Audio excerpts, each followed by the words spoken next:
আসসালামু আলাইকুম। এসএসসি গণিত পরিসংখ্যান সিলেট বোর্ড 2014 সালের অঙ্কে অনলাইন টিউটর চ্যানেলের তরফ থেকে সবাইকে স্বাগতম জানাচ্ছি। প্রিয় শিক্ষার্থীবৃন্দ, আজকে আমরা 10 নম্বর অঙ্কের সিলেট বোর্ডের পরিসংখ্যানের 10 নম্বর অঙ্ক অ্যানালাইসিস করব। তো আপনাদের জন্য আমরা সর্বপ্রথম অঙ্কটি করে প্রস্তুত করে রেখেছি, যাতে করতে করতে আপনাদের সময় নষ্ট না হয়। এবং এই অঙ্কটি অত্যন্ত গুরুত্বপূর্ণ হতে চলেছে এই কারণে যে এই ক্যাটাগরির অঙ্কগুলোই কিন্তু বারবার পরীক্ষার মধ্যে আসতেছে। তো আপনারা একটু মনোযোগ সহকারে লক্ষ্য করুন। সর্বপ্রথম আমি উদ্দীপকটি এক নজরে পড়ে নিই। 10ম শ্রেণীর 90 জন শিক্ষার্থীর গণিত বিষয়ে প্রাপ্ত নম্বরের গণসংখ্যা নিবেশন সারণী নিম্নরূপ। শ্রেণী সংখ্যা 11 থেকে 40 নম্বর পেয়েছে 6 জন শিক্ষার্থী, এবং 41 থেকে 50 নম্বর পেয়েছে 8 জন শিক্ষার্থী, 51 থেকে 60 নম্বর পেয়েছে 10 জন শিক্ষার্থী, এবং 61 থেকে 70 নম্বর পেয়েছে 12 জন শিক্ষার্থী, 71 থেকে 80 নম্বর পেয়েছে 5 জন শিক্ষার্থী, 81 থেকে 90 নম্বর পেয়েছে 7 জন শিক্ষার্থী, 91 থেকে 100 নম্বর পেয়েছে 2 জন শিক্ষার্থী। উপরোক্ত তথ্যের আলোকে আমাদেরকে খ এবং গ এই দুটি অঙ্কের মান বের করতে হবে। খ অঙ্কে বলা হচ্ছে, প্রদত্ত সারণী হতে সংক্ষিপ্ত পদ্ধতিতে গড় নির্ণয় করো। এই ক্যাটাগরির অঙ্কগুলো কিন্তু পরীক্ষার মধ্যে, বিশেষ করে বোর্ড পরীক্ষার মধ্যে বারবার আসে। এবং গ অঙ্কে বলা রয়েছে, প্রদত্ত উপাত্তের গণসংখ্যা বহুভুজ আঁকো। এই গ অংশের মধ্যে হয় গণসংখ্যা বহুভুজ নতুবা অজীবরেখা বারবার পরীক্ষায় আসে। তো এখন আমরা অ্যানালাইসিস করব ক অঙ্কটি, যেখানে আমাদেরকে বলা হচ্ছে কিছু উপাত্ত দেওয়া আছে এবং বলা হচ্ছে উপাত্তসমূহের মধ্যক নির্ণয় করো। তো মধ্যক নির্ণয় করার জন্য আমাদের যে উপাত্তগুলো রয়েছে, এই উপাত্তগুলো হচ্ছে এত: 10, 6, 14, 18, 26, 30, 28 এবং 22। এখন আমাদেরকে যেটা করতে হবে, এই উপাত্তগুলো কিন্তু এলোমেলো আছে, অর্থাৎ অবিন্যস্ত আছে। এগুলোকে আমাদেরকে সাজিয়ে নিতে হবে। তো আমরা সর্বপ্রথম কি করব, উপাত্তগুলোকে আমরা সাজিয়ে নিব। প্রদত্ত উপাত্তগুলোর মানের ঊর্ধ্বক্রম অনুসারে সাজিয়ে পাই। আমরা চাইলে নিম্নক্রম অনুসারেও সাজাতে পারি। ঊর্ধ্বক্রম অনুসারে সাজিয়ে আমরা যা পাই সেটি হচ্ছে 10 সবচাইতে ছোট সংখ্যা, এর চাইতে একটু বড় হচ্ছে 14, এর চাইতে বড় হচ্ছে 16, এর চাইতে বড় হচ্ছে 18, এর চাইতে বড় হচ্ছে 22, এরপরে হচ্ছে 26, এরপরে হচ্ছে 28, এরপরে হচ্ছে 30। এখানে আমরা মানগুলোকে সাজিয়ে নিলাম। এখন আমরা যদি খেয়াল করি, এখানে উপাত্ত সংখ্যা হচ্ছে 60টি, আর এখানে হচ্ছে আমাদের 8টি। উপাত্ত সংখ্যা হচ্ছে 8টি। তো যদি উপাত্ত সংখ্যা 8টি হয় এবং জোড় হয়, সেক্ষেত্রে আমাদের জোড়ের জন্য একটি মধ্যকের সূত্র রয়েছে। সেটি কি? মধ্যক সমান n/2 তম পদ প্লাস n/2 প্লাস 1 তম পদ ভাগ 2। এটি হচ্ছে মধ্যকের সূত্র। তো আমরা এর আলোকে এটা অ্যানালাইসিস করব। তো চলুন শুরু করি। n এর মান কত আমাদের মনে আছে তো? n এর মান হচ্ছে 8। তাহলে আমরা n এর জায়গায় 8 বসাবো এবং এই জায়গায় 8 বসাবো, এবং 8কে 2 দ্বারা ভাগ করলে হবে 4, অর্থাৎ 4তম পদ। এবং ঠিক সেম প্রসেসে এখানেও 8কে 2 দ্বারা ভাগ করব, 4 প্লাস 1 সমান 5তম পদ। তাহলে 4তম পদ প্লাস 5তম পদ। তাহলে আমাদের 4তম পদ কোথায়? 1তম পদ, দ্বিতীয় পদ, তৃতীয় পদ, চতুর্থ পদ।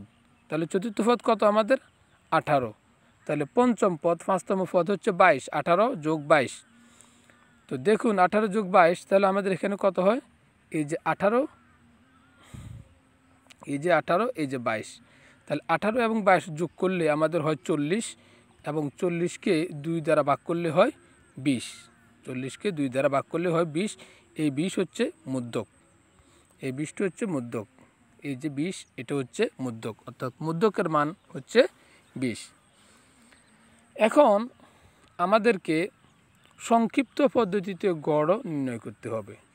তো সংক্ষিপ্ত পদ্ধতিতে গড় নির্ণয় করার জন্য আমরা চলে যাচ্ছি অপর পৃষ্ঠায়, যেখানে সংক্ষিপ্ত পদ্ধতিতে আমরা গড় নির্ণয় করব। আমরা একটু গড়গুলোকে সাজিয়ে নিই আর একটু ছোট করে, এবং ডানে নিয়ে আসি। তো সংক্ষিপ্ত পদ্ধতির গড় নির্ণয় করার জন্য আমাদের যে বিশেষ কিছু গড়ের দরকার হবে।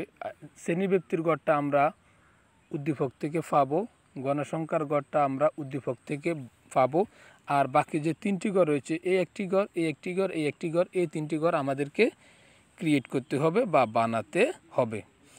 তো আমরা কিভাবে বানাবো দেখুন, এখানে উপাত্তের মধ্যমান আমাদের রয়েছে। মধ্যমান কিভাবে বের করে মনে আছে তো? মধ্যমানের সূত্রটি তোমরা একটু কমেন্ট বক্সে আমাকে জানাও।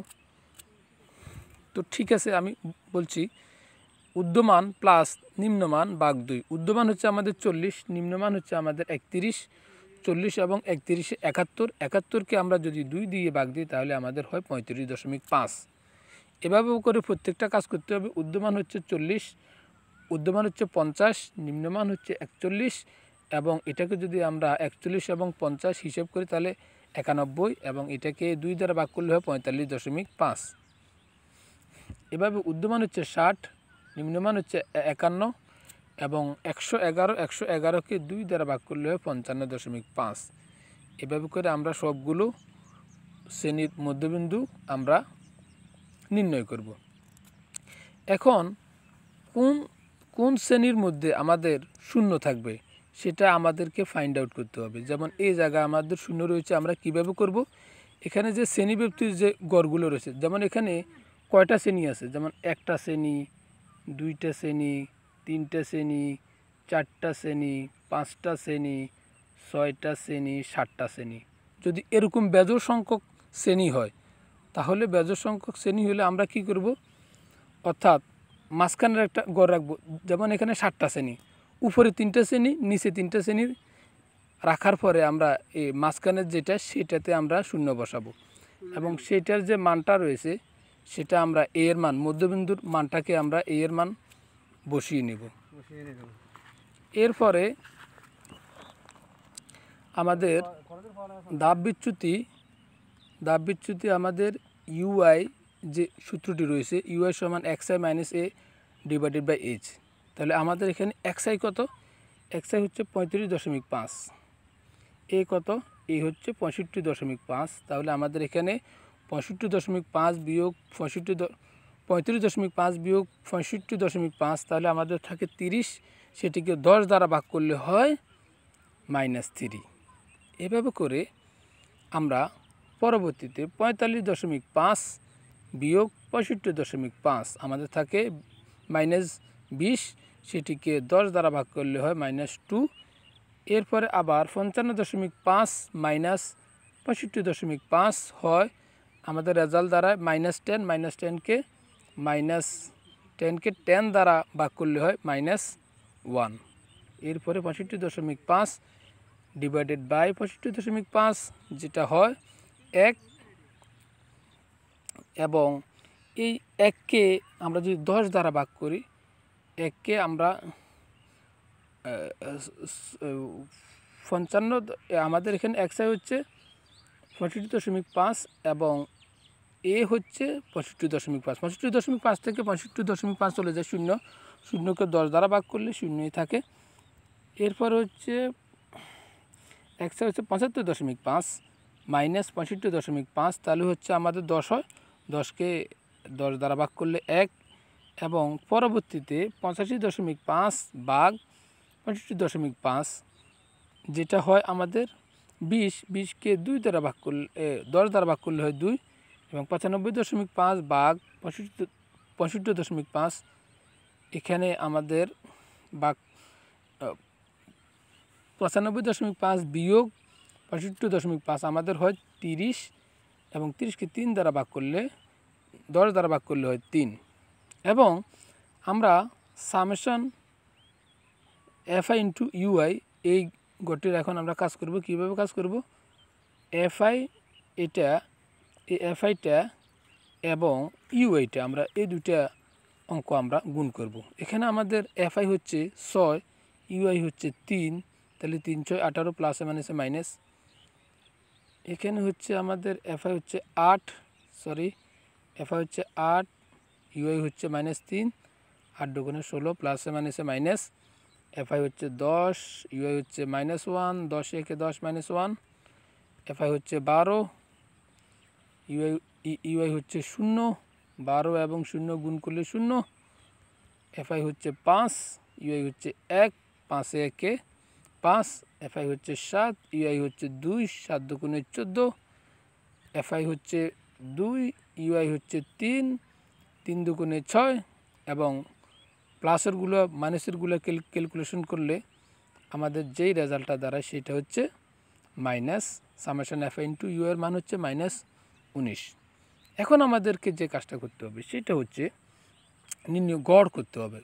তাহলে গড়ের জন্য আমাদের একটি সূত্র আছে, আপনারা জানেন, সেটি হচ্ছে a plus summation fi into UI ভাগ n ইন্টু h। তাহলে এর মান কিন্তু আমরা পেয়ে গেছি। কোথায় পেয়েছি মনে আছে তো? এর মান হচ্ছে এইটা, এর মান হচ্ছে এইটা 65.5, সামেশন fi ইন্টু ইউ এর মান হচ্ছে এইটা -19 এবং এইচ এর মান হচ্ছে 10। প্রত্যেকটা শ্রেণীব্যাপ্তি আমাদের এখানে 10 10 করে এবং n এর মান হচ্ছে 50। এখানে n এর মান 50টা রয়েছে, এগুলো আমরা এখন বসিয়ে দেব। তো চলুন শুরু করি। এর মান 65.5 বসালাম, সামেশন fi ইন্টু ইউআই -19 বসালাম, n এর মান 50 এখানে বসিয়ে দিলাম এবং সর্বশেষ h এর মান 10 বসালাম। এখানে আমাদের এর মান 65.5 ঠিকই রইল এবং এখানে কাটাকাটি করে যেটা আমরা করতে পারি 10 এবং এখানে 50, 10 এবং 50-এ কাটলে 5, 5কে 19 -19 ভাগ 5, যেটা দ্বারা 3.8, এটা এখানে 3.8 হয়। তো 65.5 মাইনাস 3.8, এটা রেজাল্ট দাঁড়ায় 61.7। এখন গণসংখ্যা বহুভুজ অঙ্কন করার জন্য আমাদেরকে যে কাজটি করতে হবে সেটি হচ্ছে আমাদের উদ্দীপক থেকে এই গড়টি এবং এই গড়টি নিতে হবে এবং আমাদের এখানের জন্য গণসংখ্যা বহুভুজ অঙ্কন করার জন্য শ্রেণীর মধ্যবিন্দু নিতে হবে। তো শ্রেণীর মধ্যবিন্দু বা মধ্যমান আমরা কিন্তু এটি খ অঙ্ক থেকে যদি আমরা ক্যালকুলেশন করি, এই যে এই জায়গা খ অঙ্কর যে গড়টি, এটা আমরা এখান থেকে এনে বসিয়ে দেব এবং সর্বশেষ আমাদের এখানে এখন চক কাগজের x অক্ষ বরাবর প্রতি এক গড়কে শ্রেণী মধ্যবিন্দু 2 একক ধরে এবং y অক্ষ বরাবর প্রতি এক গড়কে শিক্ষার্থী সংখ্যার 1 একক ধরে গণসংখ্যা বহুভুজ অঙ্কন করা হলো। মধ্যবিন্দু থেকে 25.5 পর্যন্ত গড়গুলো আছে বোঝাতে এখানে ছেদচিহ্ন ব্যবহার করা হয়েছে।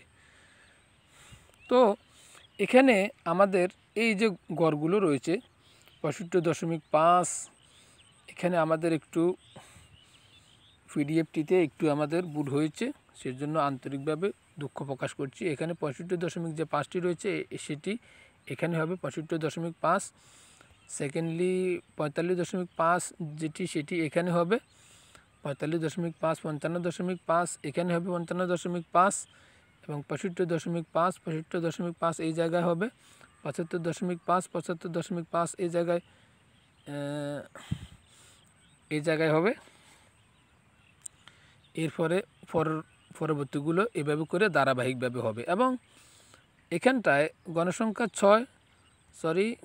6টি এটি এখানে হবে, পরেরটায় রয়েছে 8, এটি এখানে হবে, দ্বিতীয় একটু নিচে নামবে এক গড় এবং এরপরেরটায় 10, এটি এখানে হবে, এভাবে করে বাকিগুলো হবে। তো আমাদের অঙ্কগুলো কেমন লাগছে? যদি ভালো লেগে থাকে তবে আমাদের পাশে থাকবেন, লাইক কমেন্ট করবেন। ধন্যবাদ, আল্লাহ হাফেজ।